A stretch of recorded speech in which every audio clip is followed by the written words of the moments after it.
अस्सलाम वालेकुम व्यूअर्स। तर्जुमान नून लीग मरीम औरंगज़ेब और उनकी वालिदा साहिबा ताहिरा औरंगज़ेब के हवाले से तशवीशनाक ख़बरें मौसूल हो रही हैं उनकी तबीयत को लेके, और साथ ही साथ आपको बताएंगे कि बहुत सारे अरकान असम्बली की तबीयत भी ख़राब हो गई है। बताएंगे आपको तमाम तफसीलात, लेकिन इन तक पहुँचने से पहले आपसे गुजारिश है आप हमारे चैनल को सब्सक्राइब कर दें ताकि हमारी नई आने वाली वीडियोज़ आप तक पहुंच जाएं। एक दिन के दौरान वायरस के शिकार होने वाले अरकान असम्बली की तादाद तकरीबन 7 हो गई है। उनमें शेख रशीद अहमद, शाहिद खाकान अब्बासी जो कि पाकिस्तान के साबिक वज़ीर आज़म हैं, सैयद फैज़ुल हसन, तारिक फ़ज़ल चौधरी और इनमें शर्जील मेमन भी शामिल हैं। इन सब में वबाई मर्ज़ की तशख़ीस हो चुकी है और सब की हालत अब ख़राब होती हुई दिखाई दे रही है, क्योंकि शुरू में ये वबा इतनी ज़्यादा तंग नहीं करती, लेकिन वक्त गुजरने के साथ साथ आपको काफ़ी दिक्कत होती है। तर्जुमान नून लीग मरीम औरंगज़ेब ने अभी परसों ही मीडिया टॉक की है,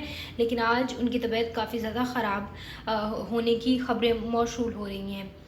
मरीम औरंगज़ेब और उनकी वालिदा ताहिरा औरंगज़ेब में भी कोरोना वायरस की तशख़ीस हुई है। एक दिन के दौरान वायरस का शिकार होने वाले अरकान असम्बली की तादाद 7 हो गई है, यानी 7 के 7 लोगों का टेस्ट एक ही दिन में मुस्बत आया है। तफसीलात के मुताबिक पाकिस्तान में कोरोना वायरस खौफनाक किस्म की शक्ल इख्तियार कर रहा है और ख़तरे की घंटी खुद इमरान खान ने भी बजाई है। उन्होंने कहा है कि जुलाई और अगस्त में पाकिस्तान के हालात इंतहाई ख़राब होंगे। अभी अगर कुछ एहतियात बरत ली जाती है, कुछ ज़्यादा हद तक लोग एहतियात करते हैं तो हम इस तबाही से बच सकते हैं, लेकिन अगर लोगों ने इसको संजीदा नहीं लिया तो जुलाई और अगस्त पाकिस्तान के लिए वो 60 दिन होंगे जो कि अवाम ने पहले कभी नहीं देखे, और इन 2 महीनों में वबाई मर्ज़ अपने अरूज पर हो जाएगा।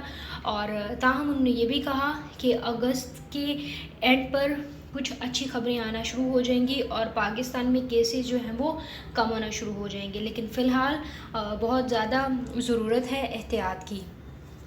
पाकिस्तान मुस्लिम लीग की तर्जुमान मरीम औरंगज़ेब, इनकी वालिदा ताहिरा औरंगज़ेब, साबिक वज़ीर आज़म और शाहिद खाकान अब्बासी भी कोरोना वायरस का शिकार हो गए थे, और इसके बाद तमाम 7 अरकान असम्बली को करंतना में मुंतकिल कर दिया गया है। उन्होंने अपने घर में ही करंतना इख्तियार कर लिया। इससे पहले सईद गनी जो कि सिंध के वज़ीर तालीम हैं, उनमें सबसे पहली सियासी शख्सियत थी जिनमें सबसे पहले कोरोना वायरस की तशख़ीस हुई थी, लेकिन वो अब रिकवर कर चुके हैं। नाज़रीन, अगर वीडियो आपको पसंद आए तो उसको लाइक करें, साथ ही तमाम नई वीडियोज़ के लिए हमारे चैनल को सब्सक्राइब करें।